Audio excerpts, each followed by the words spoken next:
If your razor gets dirty, you can see how it has a shiny end. Just fold it onto itself and you got a brand new clean eraser.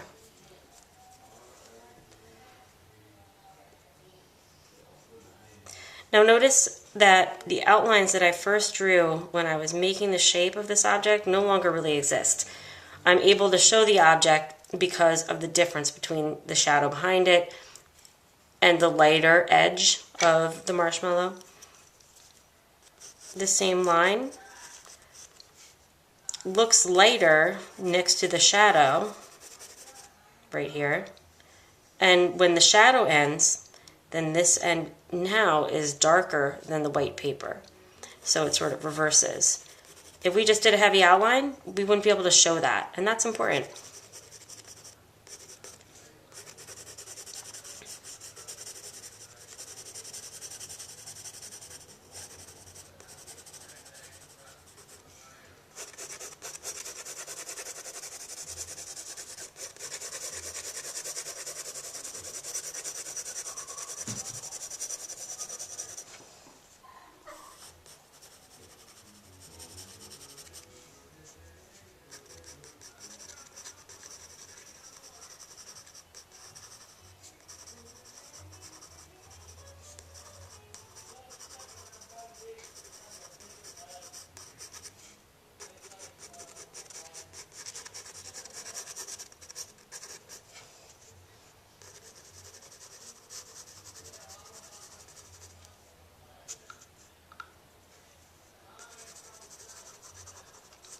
One thing that I often forget to mention as well when drawing, it's a good idea to remember never to move your object around. I just moved it because I realized that it had been moved earlier. I bumped it.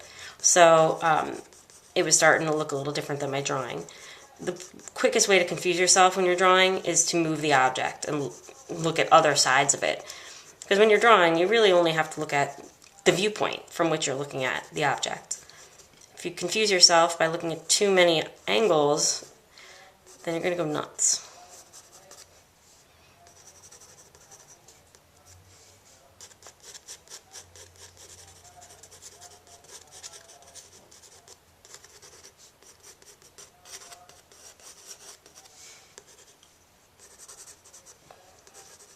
So once I'm at this point, I'm getting there.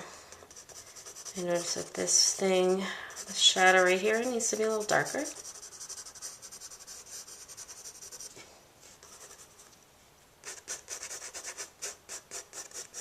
And it needs to go a little closer to the end.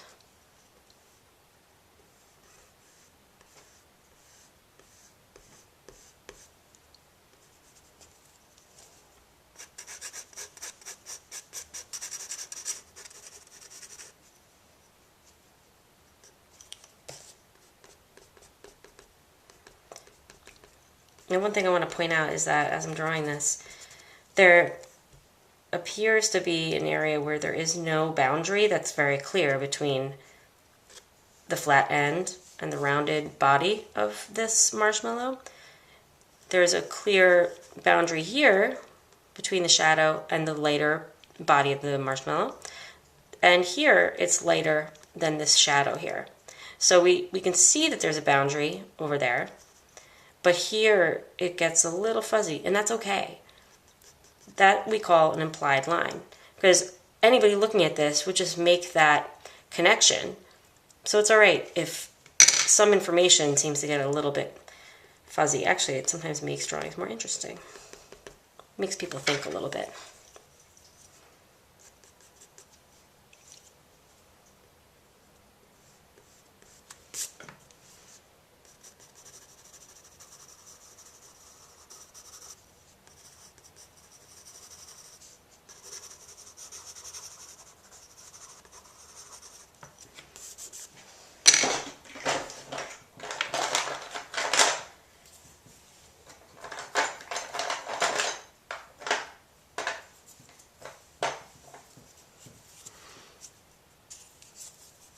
This tool is called a stump or a tortillon, and it's used to smooth things out a little bit. This should only be used once the shadows are generally placed.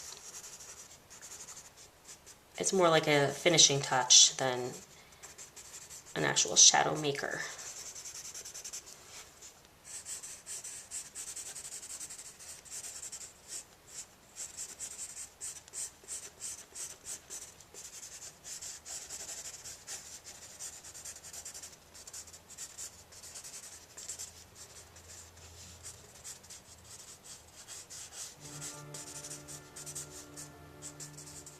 You can draw with it a little bit. It not only smooths, but because it gets a dirty end, it'll also create some value if you just draw with it.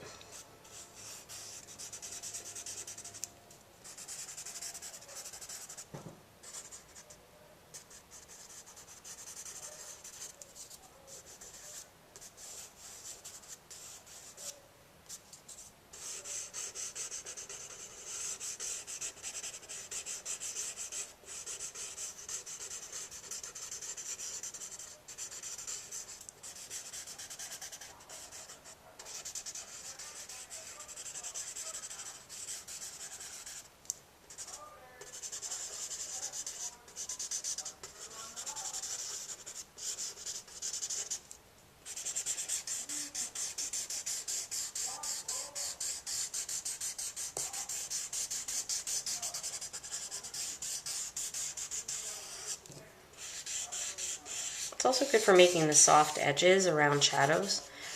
Shadows sometimes have a really hard edge, but usually there's like a little bit of softness that it's like it doesn't quite go from black to white. It's a little bit of gradation. The plastic eraser is good when you really need to get a perfect line. I find it's easier to do it with this than it is to do with the kneaded rubber eraser. That's why I like to have it around.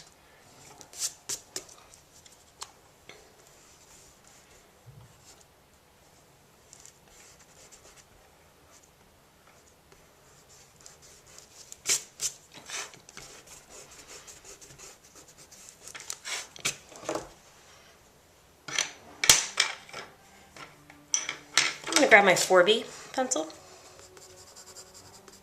and start adding in some of the darkest values.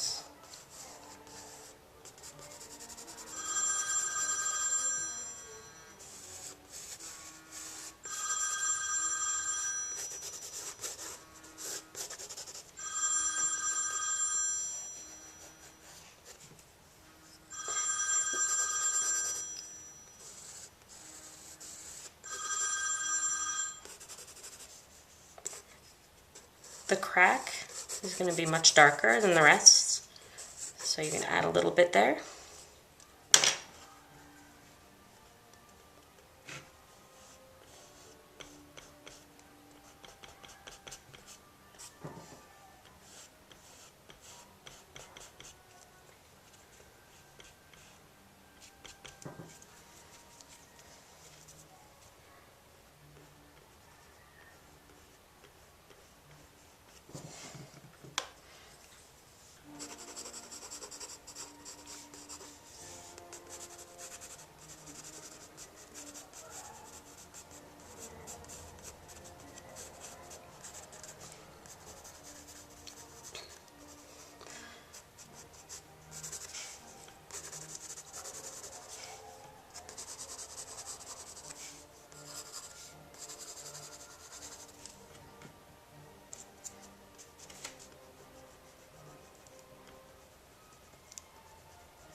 So now you can see Marshmallow is not quite as simple as we imagine it to be right from the beginning. There's a lot of little things going on. Lots of different shadows, some textures, some cast shadows.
So I would call this pretty much done. I'm going to clean up the edges around it.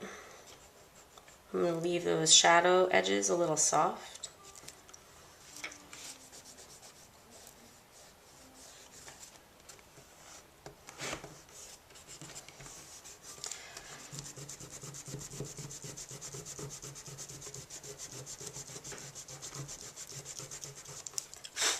And there we have our marshmallow drawing.